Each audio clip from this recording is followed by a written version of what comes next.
उपोषण स्थगित करावं? नाही नाही, उपोषण असं कसं स्थगित होईल? असं कसं स्थगित होईल उपोषण?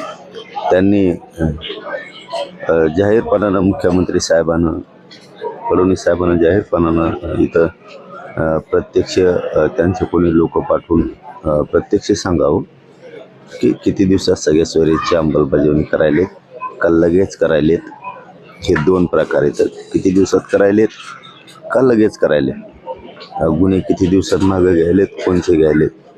हैदराबादचं गॅझेट लगेच घ्यायला लागलेत का किती दिवसात घ्यायला लागले. मराठा आणि कुणबी एकचा कायदा पारित करण्यासाठी आधाराची गरज होती. 57 लाख नोंदी मिळाली, ती किती दिवसात करणार. म्हणजे ज्या काय ठरलेल्या विषय ते किती दिवसात करायला, हे प्रत्यक्ष तर कळायला पाहिजे. आम्ही पहिल्यापासूनच सांगतो ना, आज थोडं सांगतो. माझ्या समाजाचा राजकारण अजेंडाच नाही.